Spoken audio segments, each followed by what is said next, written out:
Je vais introduire l'offrande florale d'aujourd'hui offerte par le directeur financier et les enseignants de l'école du dimanche pour enfants. Et merci pour nous avoir guidés dans la voie de la vérité à travers Jésus-Christ et le Saint-Esprit. Et nous remercions aussi le pasteur principal qui nous aide à mener une vie chrétienne et raide avec le message de vie et ses prières d'amour. À travers ces camps bibliques d'été, nos enfants vont aimer en première position et espérer pour la Nouvelle Jérusalem. Et il y aura de nouveaux croyants et ils vont devenir des croyants blés. Ils vont glorifier grandement Dieu avec cet espoir. Les enseignants de l'école dimanche et les directeurs financiers ont offert cette offrande florale. Et le samedi prochain, nous aurons le camp de thé biblique pour les enfants. S'il vous plaît, priez pour cela. Et chers frères et sœurs, l'irréprochabilité fait référence à un état de pureté et de perfection, comparé à un vase au cœur pur rempli de fruits de l'esprit. L'irréprochabilité de Jésus recouvrait la douceur et l'humilité où il ne se disputait pas et ne criait pas. Et nous avons parlé aussi de l'instruction du Seigneur où personne n'entendait sa voix dans le rire.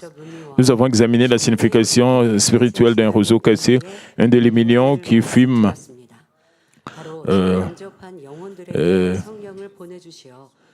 et du Seigneur faisant triompher la vérité. Cela signifie que le Saint-Esprit est envoyé à ceux qui acceptent le Seigneur, les protège et les aide à atteindre le salut complet jusqu'au jour du salut. Aujourd'hui, nous continuerons là où nous sommes arrêtés sur et qui ne brisera point un roseau cassé et n'éteindra point un lumignon qui fume jusqu'à ce qu'il fait triompher la justice. Le Dieu d'amour envoie le Saint-Esprit comme don à ceux qui acceptent le Seigneur et comme sauveur et qui ont le salut pour les aider à vivre dans la vérité. Et parfois, pécher excessivement et ne pas recevoir l'esprit de repentance éteint le Saint-Esprit précédemment donné. Mais pécher plusieurs fois n'équivaut pas à l'instinction du Saint-Esprit. Lorsque vous commettez le péché impardonnable mentionné dans la Bible, que vous péchez continuellement après vous être repenti, que vous ignorez le Saint-Esprit et que vous trompez Dieu, le Saint-Esprit n'a d'autre choix que de quitter. Et si le Saint-Esprit n'est pas complètement éteint et qu'une braise reste, Dieu le Père n'abandonne pas jusqu'au bout. Dieu tient bon et vous donne d'innombrables opportunités jusqu'à ce que vous vous repentiez et reviviez et obteniez un salut complet. Il vous éclaire lorsque vous écoutez la parole et vous aide à ressentir l'amour du Seigneur par la louange et la prière. Et ce sont toutes des opportunités de la part de Dieu. Les épreuves sont aussi une forme d'amour de Dieu pour vous aider à vous repentir et à vous détourner du mal. Hébreux 12, 5 à 6 dit « Et vous avez oublié l'exhortation qui vous est adressée comme à des fils, mon fils, ne méprise pas le châtiment du Seigneur et ne perd pas courage lorsqu'il le reprend, car le Seigneur châtie celui qu'il aime et il frappe de la Vierge et tout ce qu'il reconnaît pour ses fils. » Et vous donne la grâce par laquelle vous pouvez réfléchir sur vous-même, trouver des choses dont vous pouvez vous repentir et vous détourner des maladies, des difficultés et des afflictions du cœur. Si vous ne saisissez pas les opportunités qui vous sont ouvertes, le Saint-Esprit sera éteint. Mais Dieu n'abandonne pas à mi-chemin en disant « il n'y a aucune chance pour vous ».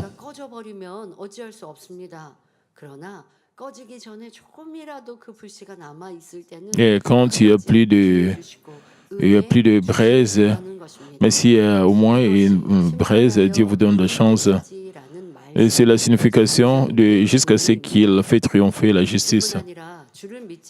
Et cette phrase signifie également que Jésus continuera de frapper au cœur de ceux qui ne croient pas au Seigneur et vivent dans le péché et s'opposent à Dieu, afin qu'ils puissent ouvrir la porte de leur cœur. Jusqu'à quand frappera-t-il? Jusqu'à ce qu'une personne accepte Jésus-Christ et reçoive le Saint-Esprit et renaît en tant qu'enfant de Dieu et que son nom soit écrit dans le livre de vie.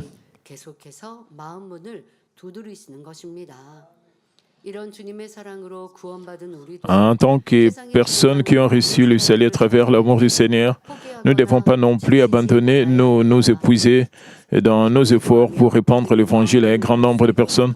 Nous devons prier, aider les gens à ouvrir leur cœur et nous devons recevoir la direction du Saint-Esprit pour prononcer des paroles de sagesse afin que les gens puissent nous saisir sur la main au moment le plus opportun. Et spécialement parmi les membres de votre famille, vous devez appliquer l'amour du Seigneur vis-à-vis d'eux, spécialement votre partenaire, mari ou femme, quand vous témoignez au sujet de la puissance de Dieu. Si votre femme n'accepte pas cela, 세상 사람이고 가족 관계가 아닐 때는 서로 뭐 그렇게 가까운 관계가 아니니까 함부로 대할 필요 없어요. 전도지 안 받고 싶으면 그냥 안 받으면 되지. 굳이 뭐 욕하겠습니까? 나쁜 말, 싫은 말 하겠습니까? 뭐 그런 경우도 있습니다만은. Et les gens ne prononcent pas de mauvaises paroles, mais ils refusent. Mais dans la relation avec le membre de votre famille, à votre mari ou à votre femme, quand vous partagez l'évangile, vous pouvez dire ceci et cela. Et quand vous témoignez au sujet de la puissance de Dieu, quand vous êtes ignoré,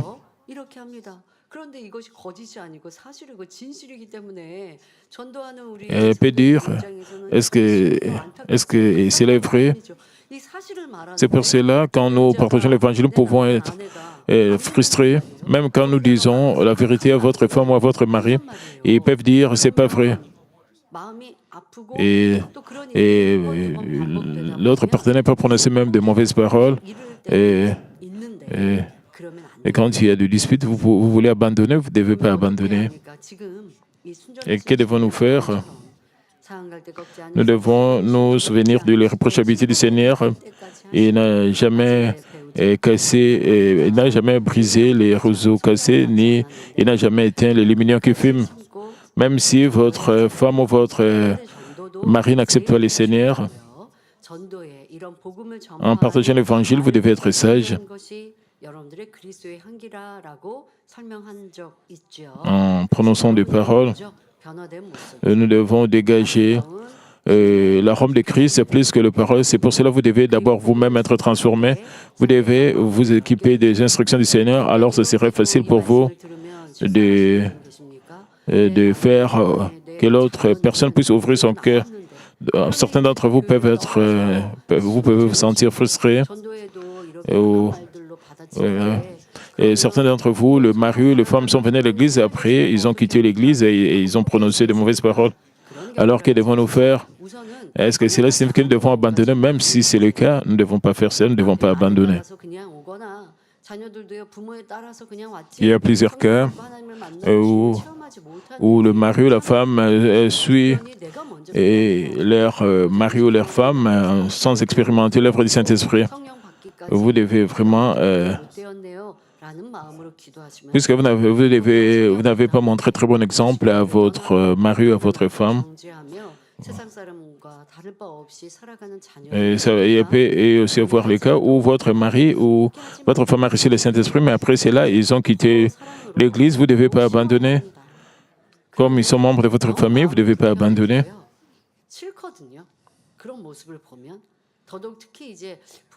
Vous pouvez avoir du ressentiment en voyant vos membres de famille en agissant de cette manière, spécialement envers votre partenaire, votre mari, votre femme. Vous avez des ressentiments, vous devez enlever ces ressentiments, vous devez vous repentir. Même si votre mari, votre femme prononce de mauvaises paroles, vous devez prier.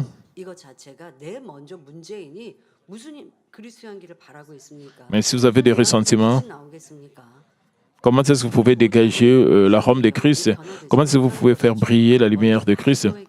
Et c'est pour cela que votre partenaire ne peut pas changer. La première chose que vous devez faire, premièrement, vous devez vous repentir. Et puis, il n'y a aucune raison pour que le membre de votre famille ne soit pas sauvé. Vous devez devenir la lumière et devenir un homme spirituel.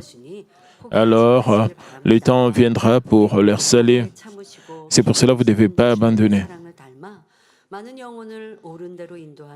Nous devons imiter l'amour patient du Seigneur et conduire de nombreuses âmes sur le bon chemin qui est le parfum de Christ. Ensuite, approfondissons le Seigneur qui n'a point brisé un réseau cassé, ni éteint un lumignon qui fume. Dans Jean chapitre 4, Jésus rencontre une femme près d'un puits de la ville de Samarie appelée Sychar.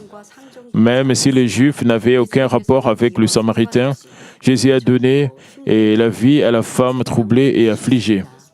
Cette femme avait 5 maris, mais ne parvenait pas à trouver la vraie paix. Cette femme avait 5 maris, mais ne parvenait pas à trouver la vraie paix et le repos au point qu'elle pensait que l'homme avec qui elle vivait actuellement n'était pas son mari, même si personne ne lui avait dit. Jésus connaissait déjà le passé et le présent de la femme.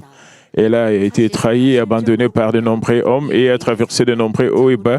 Et Jésus savait que cette femme n'avait jamais été heureuse. En réalité, la vie de cette femme devait être très difficile et misérable. Même de nos jours, avoir 5 maris, et c'est rare. Et les gens vont cacher cela.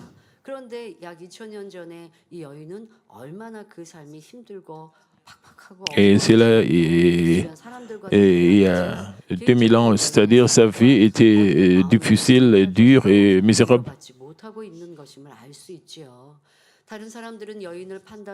Et je pense qu'il n'avait pas de source de réconfort. Elle pouvait Jésus. D'autres personnes l'ont peut-être jugé, et d'autres ont fait des commérages et ont pointé des doigts. Jésus, cependant, a eu pitié de la femme dont le cœur avait été gravement blessé, déchiré par le monde pécheur, et a touché son cœur brisé. Jésus a versé l'eau de la vie éternelle qui ne donne pas soif pour toujours à la femme et dont le cœur avait toujours faim et soif d'amour, car elle n'était pas capable de trouver une seule personne au monde sur qui faire confiance et sur qui compter. À travers cela, Dieu l'a guidée vers le chemin de la bénédiction par lequel elle a écrit accepter le Sauveur, l'époux spirituel, qui la comblerait d'un amour véritable et immuable pour toujours. Jésus a fait la même chose avec Marie de Magdala, comme les rencontres.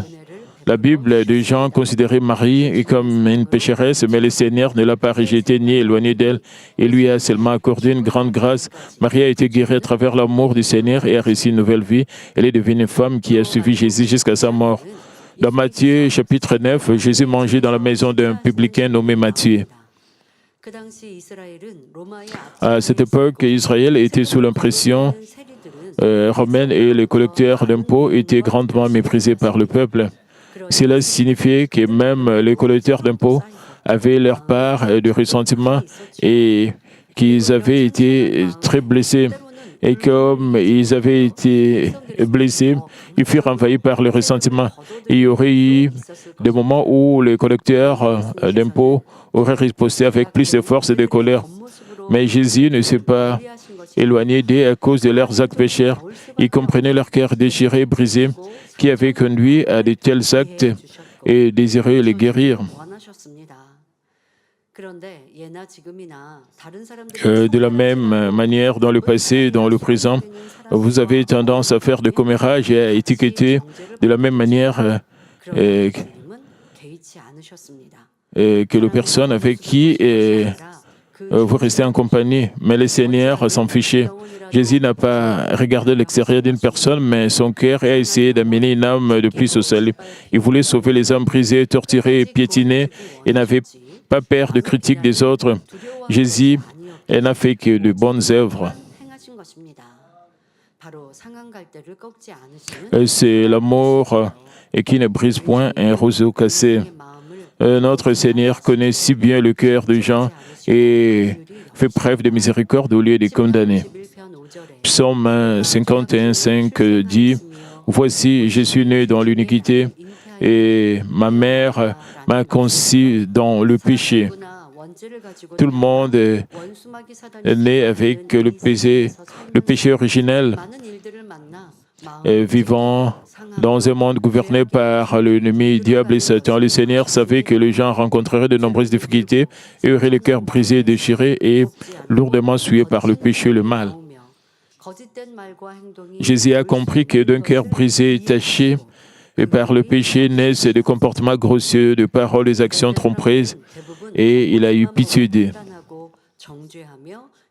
La plupart des gens jugent et condamnent et n'aiment pas et s'éloignent d'une mauvaise personne en fonction de ce qu'ils voient de l'extérieur. Basé sur cela, vous devez vous examiner vous-même. Est-ce que vous n'agissez pas de la même manière? Qu'en est-il de votre passé? Vous devez réaliser au sujet de vous-même. Quand quelqu'un dit, vous devez penser, pourquoi cette personne vous dit de telles choses? Même si notre personne vous prononce de mauvaises paroles, vous devez penser pourquoi.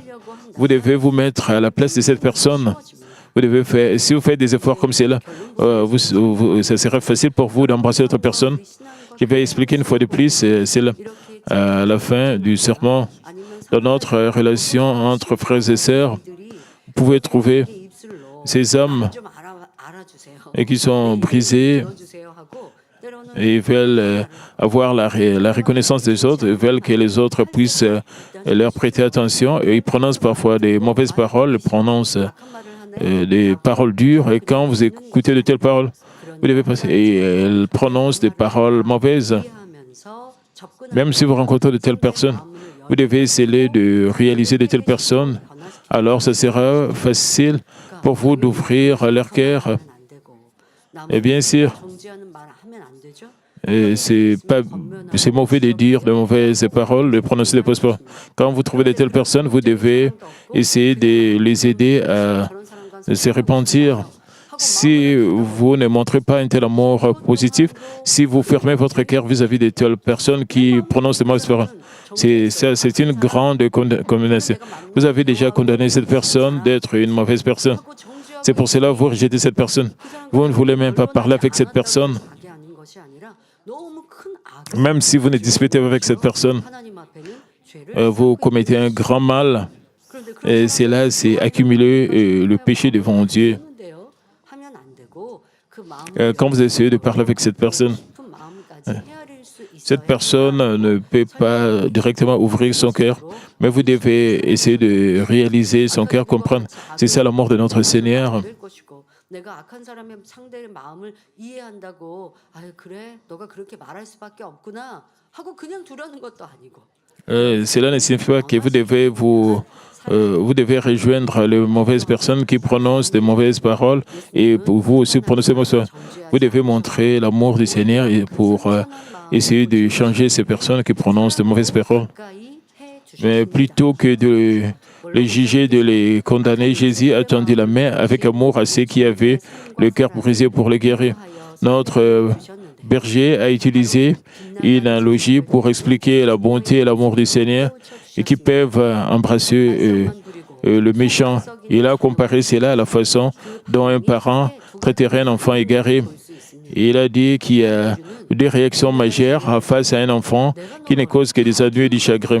Un type de parent se sentirait bouleversé et détesterait l'enfant en disant « Sais-tu combien j'ai souffert pour bien t'élever? Pourquoi t'égares-tu » 아니 부모가 자녀를 미워할까요? 이것이 바로 미워하는 마음인 것이죠. 아니 너 어떻게 그럴 수가 있니? 하는 이런 마음. Si les parents pensent de cette manière, c'est-à-dire ils ont la haine envers cet enfant, puisqu'ils ont la haine et prononcent de telles paroles, bien sûr, leur enfant est en train de s'égarer et les parents peuvent être frustrés, ils auront beaucoup de regrets. 감정이 달라지는 걸 여러분들이 아셔야 합니다. 미워서 그러는 게 아니고요. 안타까워서 하는 말이에요. Certains parents peuvent donner des excuses. Je ne déteste pas. Mon cœur est juste brisé. Vous ne devez pas couvrir votre mal comme cela. 감정 섞인 말을 덮어버리면 안 되겠습니다. 자, 이렇게 싫은 마음. Vous ne devez pas couvrir vos paroles qui sont mélangées avec des ressentiments, parce que le cœur des parents sont brisés et prononcent de telles paroles. Mais les parents qui ont la bonté sont différents. Et ils éprouveraient des remords de ne pas être plus aimant, de ne pas passer plus de temps avec l'enfant, de ne pas comprendre son cœur. Ils se reprocheraient l'égarement de l'enfant et demanderaient pardon. À laquelle de deux réponses prêteriez-vous attention? Et à laquelle de ces deux réponses inciterait l'enfant égaré à se repentir et à rebrousser chemin? Et ce serait cette dernière solution. Même si ce n'était pas la faute de Jésus, si les gens étaient devenus pécheurs, il considérait néanmoins les hommes tourmentés, blessés par le péché, avec une compassion et une miséricorde infinie. Matthieu 9, 10 nous dit, comme Jésus était à table dans la maison, voici beaucoup de publicains et de gens de mauvaise vie et vinrent se mettre à table avec lui et avec ses disciples. L'intention de Jésus n'était pas de les condamner, mais de les sauver quand même. Ainsi, Jésus a essayé de berger même ceux qui sont méprisés, maltraités avec son amour.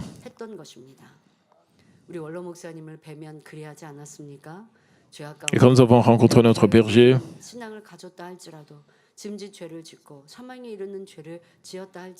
mais même ces gens qui commettaient de péchés à plusieurs reprises, même ceux qui commettaient de péchés maintenant vers la mort,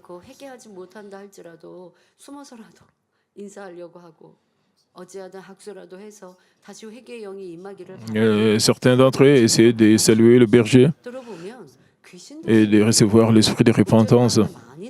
Il y avait aussi des gens qui étaient possédés par des démons. Et beaucoup d'entre eux sont venus vers le berger, même s'ils étaient possédés par des démons. Parfois, ils retrouvaient leur bon sens et ils connaissaient l'amour du berger.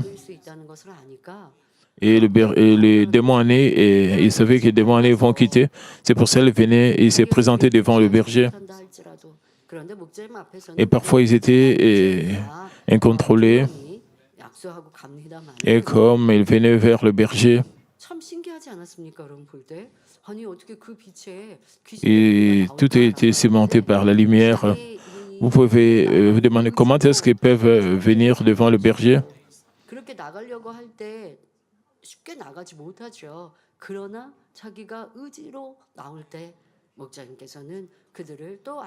Ils essaient de venir devant le berger de leur propre volonté. Le berger les a embrassés et les a hébergés. Beaucoup d'entre eux ont été guéris de leurs problèmes de possession de berger. Il y a certaines scènes qui brisaient le cœur. Il y avait certaines personnes qui avaient de paroles de malédiction. Ils ont jugé, condamné. Ils étaient contrôlés par Satan. Et ils ont été submergés par des pensées charnelles et ne voulaient pas faire cela. Et ils ne pouvaient pas les contrôler avec leurs pensées charnelles. Même si c'est là, ils n'ont pas quitté l'Église. Parce qu'ils savaient que cette Église est une Église de vie. Et ils ont écrit de lettres de repentance, ils ont confessé. Et le berger, je t'aime, il savait que le berger agissait avec les actes de notre Seigneur irréprochables. Vous devez aussi embrasser les autres, vous devez aussi accepter les autres, même si leurs cœurs sont brisés. Vous ne devez pas voir pourquoi cette personne agit de cette manière-là. Mais nous devons nous mettre à leur place et nous devons essayer de les comprendre. De cette manière, nous pouvons les changer.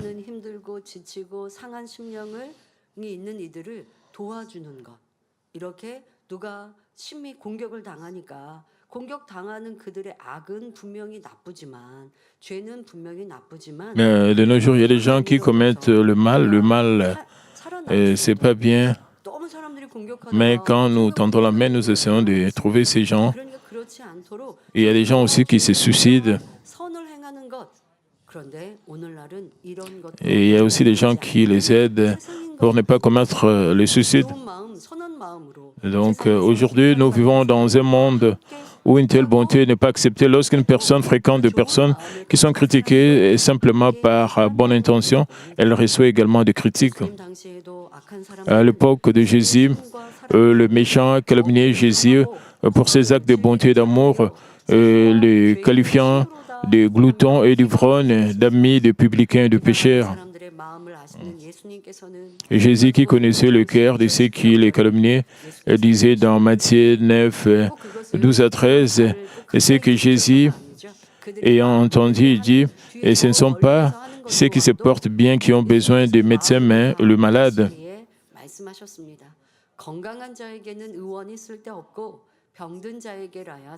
Et Jésus a dit, ce ne sont pas ceux qui se portent bien qui ont besoin de médecins, mais le malade. Allez, apprenez ce que signifie.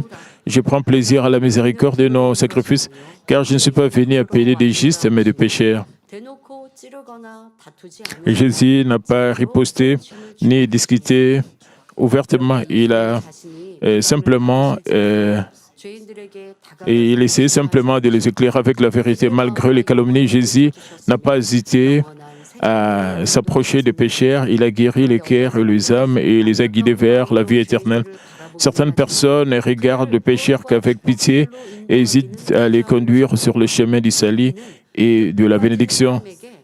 C'est comme dire à quelqu'un coincé dans un marécage, sortez vite et si vous ne voulez pas mourir, sans tendre la main, sans lui tendre votre main. Si vous êtes tombé dans un marécage où se trouvent des sables mouvants, il est difficile d'en sortir seul. Vous ne pourriez sortir que si quelqu'un vous attrape de l'extérieur. Et parfois, si la personne à l'extérieur ne lâche pas votre main, elle peut aussi tomber dans le marais et mourir. Si vous aimez vraiment quelqu'un, vous ferez tout ce qu'il faut pour le sauver. Sommes-nous quelqu'un qui ne ferait que parler sans aider, de peur de se mettre de la boue sale sur le main si nous attrapons une personne coincée dans un marécage?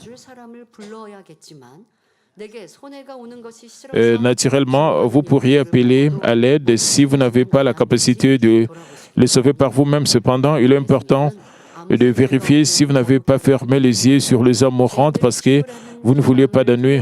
Bien qu'il soit saint et sans aucun péché, Jésus n'avait pas peur d'être calomnié en tant qu'ami de pécheurs. Au lieu de cela, il les a conduits au salut et à la vie éternelle. Jésus a chassé le démon de ceux qui souffraient avec eux et a fortifié le malade et le faible. Il n'a pas contesté la perversité, mais a essayé de les éclairer avec la vérité. Beaucoup de personnes qui ont rencontré Jésus ont fini par vivre une nouvelle vie complètement différente du passé. Par exemple, Matthieu, un publicain, est devenu le disciple de Jésus. Marie de Magdala, incomprise par la société comme une pécheresse, s'est transformée en une femme dont le corps et l'âme étaient entiers et qui a le plus aimé et suivi Jésus. À travers les réprochabilités de Jésus, beaucoup de ceux qui vivaient sans espoir dans l'abîme des ténèbres et du désespoir ont vu la lumière éclatante du salut et ont acquis une espérance vivante. Même s'ils traitaient les âmes avec seulement bonté et amour, beaucoup détestaient et s'opposaient encore à Jésus. Et cela comprenait les principaux sacrificateurs, les scribes et les pharisiens. Lorsque leur méchanceté a été révélée à travers Jésus, la vraie lumière, ils n'ont pas pu le supporter et ont fait encore plus mal. Ils ont essayé de trouver des moyens de capturer ou de tuer Jésus et ont persécuté les personnes qui croyaient en Jésus. C'est comme un lumignon qui fume, qui produit une fumée noire nocive pour son environnement, car le feu est faible et incapable de brûler complètement l'huile. Les jeunes gens ou les enfants ne peuvent pas comprendre ce que cela signifie. Ils n'ont jamais allumé une bougie. Si vous allumez une bougie, et quand il n'y avait pas d'électricité, quand il n'y avait pas de courant, nous utilisons des bougies. Et nous allons allumer ces bougies.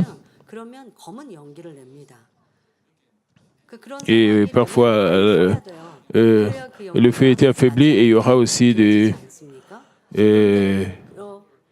la fumée noire. Pour qu'il n'y ait plus de fumée noire, on doit mettre une autre bougie.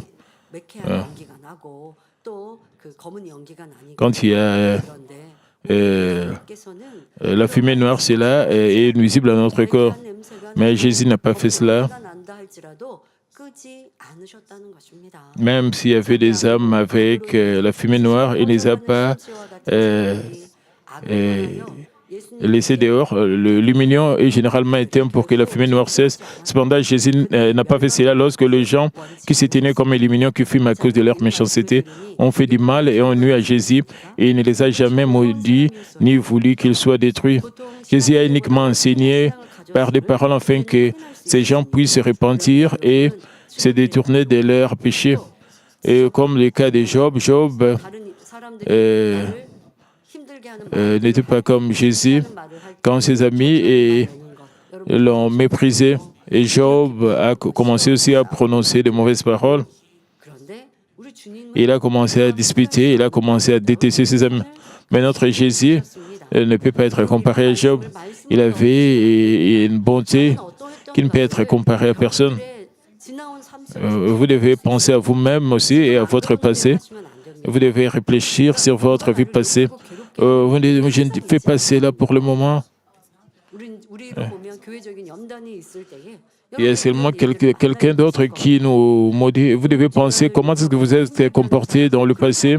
Vous avez rencontré des situations où quelqu'un vous persécutait, qui maudissait notre Église. Et bien sûr, ça sera la sagesse de s'éloigner de telles personnes, mais de les éviter. Mais si vous avez maudit, vous avez disputé avec ces gens, et ce sont des attributs mauvais. Pour le moment, il y a la paix. Nous n'avons plus de telles occasions. Ne pensez pas que vous avez changé, parce que vous ne commettez pas de telles mauvaises choses pendant ce moment paisible.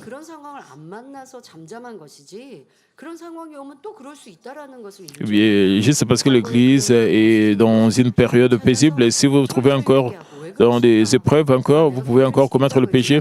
Vous devez réfléchir à votre pensée, vous repentir. C'est à cause, même si vous essayez de défendre l'Église, c'est à cause de votre mal que vous avez maudit les autres, que vous êtes battu avec les autres, vous avez disputé avec les autres, vous devez reconnaître cela. Alors, vous allez changer, vous allez vous repentir, vous allez devenir une belle personne spirituelle. Et bien sûr, il ne doit plus y avoir de telles situations difficiles, mais quand il y a de telles épreuves, de tels problèmes, de telles difficultés, vous devez savoir comment vous comporter. Même quand vous voyez une mauvaise personne, vous devez l'embrasser, vous mettre à sa place et comprendre le place. Notre Seigneur n'a pas rejeté la mauvaise personne, il n'a pas maudit la mauvaise personne. Jésus a uniquement enseigné des paroles afin que ces gens puissent se repentir et se détourner de leur sagesse. Quand il devait éviter, et il était sage et il évitait. Jésus savait que Judas Iscariote avait l'intention de le trahir, de le vendre, mais Jésus ne l'abandonna pas jusqu'à la fin. Judas fut embarrassé comme les autres disciples. C'est le cœur de Jésus qui ne pouvait pas éteindre les mignons qui fument. Jean 13, 1 nous dit, avant la fête de Pâques, Jésus, sachant que son heure était venue de passer de ce monde au Père, et ayant aimé les siens qui étaient dans le monde, mit les combles à son amour pour eux. Si Jésus avait directement pointé du doigt le mal de Judas et l'avait réprimandé, il serait peut-être devenu encore plus méchant. Parce que Jésus a traité Judas avec bonté, il a pu rester avec Jésus jusqu'à la fin. Le Seigneur a entendu le bon moment, il essaya de éclairer Judas et le traiter avec bonté, afin qu'il puisse se détourner de toute façon. Mais cela ne veut pas dire que Jésus a fait semblant de ne pas être au courant du péché de Judas Iscariote. Pour qu'il puisse se réveiller, et Jésus a exprimé sa tristesse dans Matthieu 26, 24. Le Fils de l'homme s'en va selon ce qui est écrit de lui. Mais malheur à l'homme par qui le Fils de l'homme est livré. Mais vaudrait pour cet homme qui ne fut pas né. En fin de compte, Jésus a été vendu par Judas, a souffert la croix et est mort. C'était finalement le moyen et d'accomplir la providence pour sauver l'humanité qui était destinée à la mort à cause des péchés. En réalité, les gens dans ce monde sont comme un roseau cassé ou un lumignon qui fume.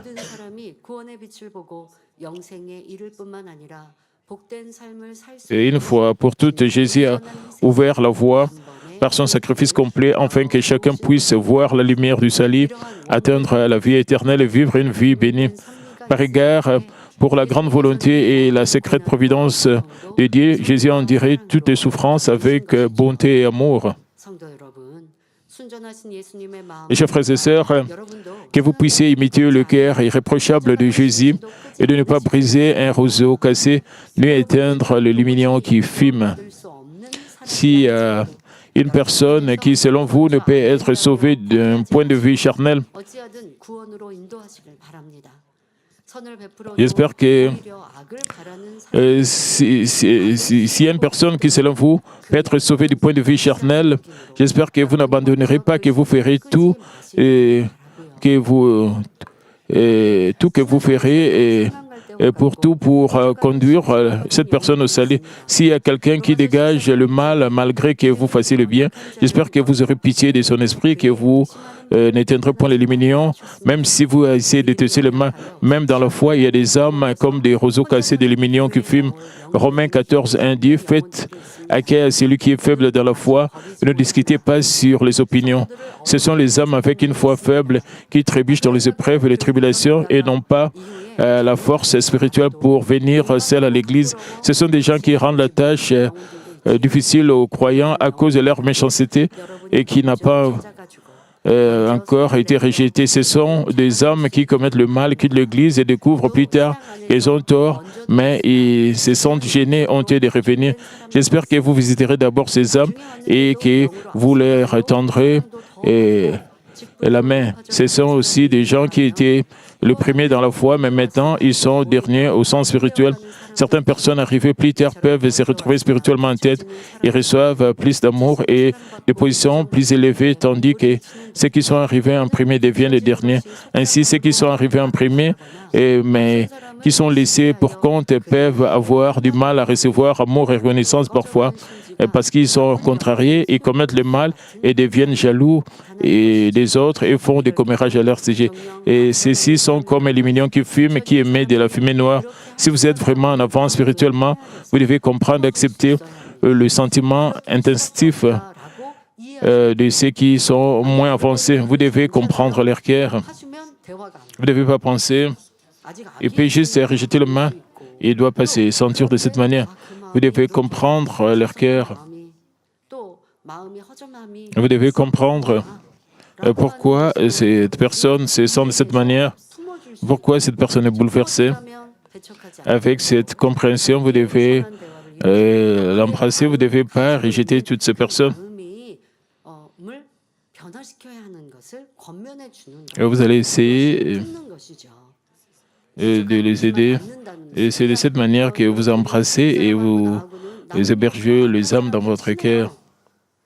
신혼데 그 사람이 상대방이 계속 악을 바라고 나는 그 악을 계속 듣고 그리고 그 악에 대해서 권면하고 경계하지 않고 라고 하는 건 Disons qu'il y a une mauvaise personne et vous êtes avec lui et vous écoutez seulement ces mauvaises paroles.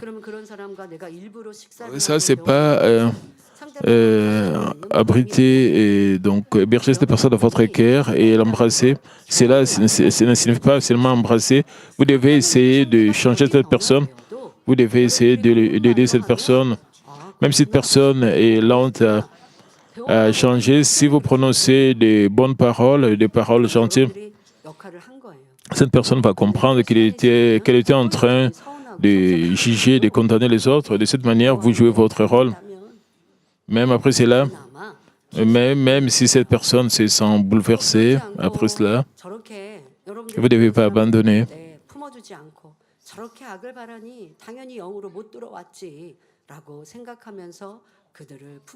Mais si vous ne le faites pas, pensant qu'ils n'ont pas atteint la sanctification à cause de leur méchanceté, alors vous ne pouvez pas non plus être considéré comme une personne spirituelle.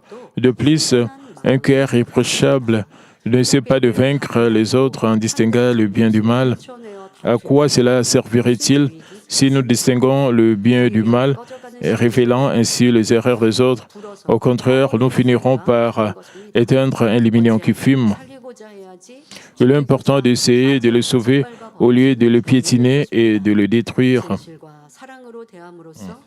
Un cœur irréprochable fait fondre et touche le cœur de personnes qui commettent le mal en le traitant avec sincérité et amour. Nous devons avoir un cœur pur, rempli de bonté et d'amour, qui respire toujours naturellement. Ce faisant, nous pouvons répandre les riches parfums de Christ. C'est seulement alors que nous pourrons être considérés comme irréprochables. Permettez-moi de conclure le message. Chers frères et sœurs, le verset 21 du passage biblique d'aujourd'hui dit « Et les nations espéreront en son nom ». Le nom de notre Seigneur Jésus irréprochable a été loué par tous ceux qui croient jusqu'à ce jour. C'est un nom précieux qui glorifie Dieu. Si nous faisons entièrement de ce message notre pain et sommes reconnus irréprochables devant Dieu, nous pouvons également recevoir cet honneur, que vous puissiez répandre partout un fort parfum de Christ et guider de nombreuses âmes mourantes qui sont comme un roseau cassé, un lumignon qui fume vers le chemin du salut et de la bénédiction. Alors, ce qui est dit dans Deutéronome 26, 19 peut arriver, afin qu'il te donne sur toutes les nations qu'il a créées la supériorité en gloire, en renom et en magnificence, afin que tu sois un peuple saint pour l'Éternel ton Dieu, comme il te l'a dit. Les irréprochables auront la louange, la renommée et l'honneur et seront placés au-dessus de toutes les nations qu'il a créées et seront qualifiés comme des saints citoyens de la Nouvelle Jérusalem. Je prie au nom du Seigneur que nous imitions tous l'irréprochabilité du Seigneur, que nous participions à la gloire. Prions tous concernant ce message. Père éternel, merci encore pour ce message combien important. Permets que nous puissions imiter notre Seigneur Jésus-Christ, l'exemple parfait de la foi et qui était irréprochable, et que nous puissions imiter son irréprochabilité, que nous puissions vraiment suivre les instructions de notre Seigneur, et que nous puissions être comme notre Seigneur, que nous ne puissions pas briser les roseaux cassés, que nous ne puissions pas éteindre les lumignons qui fument, que nous puissions comprendre les autres et que nous puissions gagner les âmes pour notre Seigneur. Permets que nous soyons être les meilleurs partenaires, Seigneur Jésus-Christ, je prie. Amen. Maintenant, je vais prier pour le malade. Si vous êtes malade, posez votre main si vous partez malade. Si vous n'êtes pas malade, posez votre main sur votre cœur et si vous êtes prière pour le désir de votre cœur. Père Dieu de bonté et d'amour, permet que ces messages puissent devenir entre eux, permet que nous puissions imiter notre Seigneur, que nous puissions imiter l'amour de notre Seigneur. Partout où nous irons, que nous puissions dégager l'amour de Christ et que nous soyons capables d'évangéliser nos membres de famille. Et Père, pose ta main à tous ceux qui reçoivent cette prière et que toutes leurs cellules, tissus, nerfs, que toutes sortes de maladies soient consumées par le fait de Saint-Père, purifiez-les avec toutes sortes de maladies. Au nom du Seigneur Jésus-Christ, je ordonne à toutes sortes de maladies, toutes sortes de faiblesses, toutes sortes d'infirmités, avec le feu du Saint-Esprit, soient consumées, que toutes sortes de maladies soient consumées par le feu du Saint-Esprit, soient guéries complètement, qu'importe la maladie qu'ils ont, que tout cela soit consumé par le feu du Saint-Esprit. Peu importe la maladie, Père, purifie-les.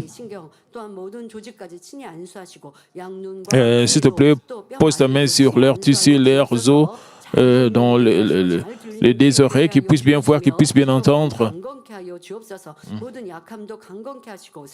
Et qu'ils soient fortifiés, s'il te plaît, et guéris-les de toutes sortes d'infirmités, de toutes sortes de remplis d'une nouvelle énergie et de nouvelles forces, qu'ils soient plus forts et qu'ils puissent sauter et qu'ils puissent marcher, protège nos membres pendant la semaine.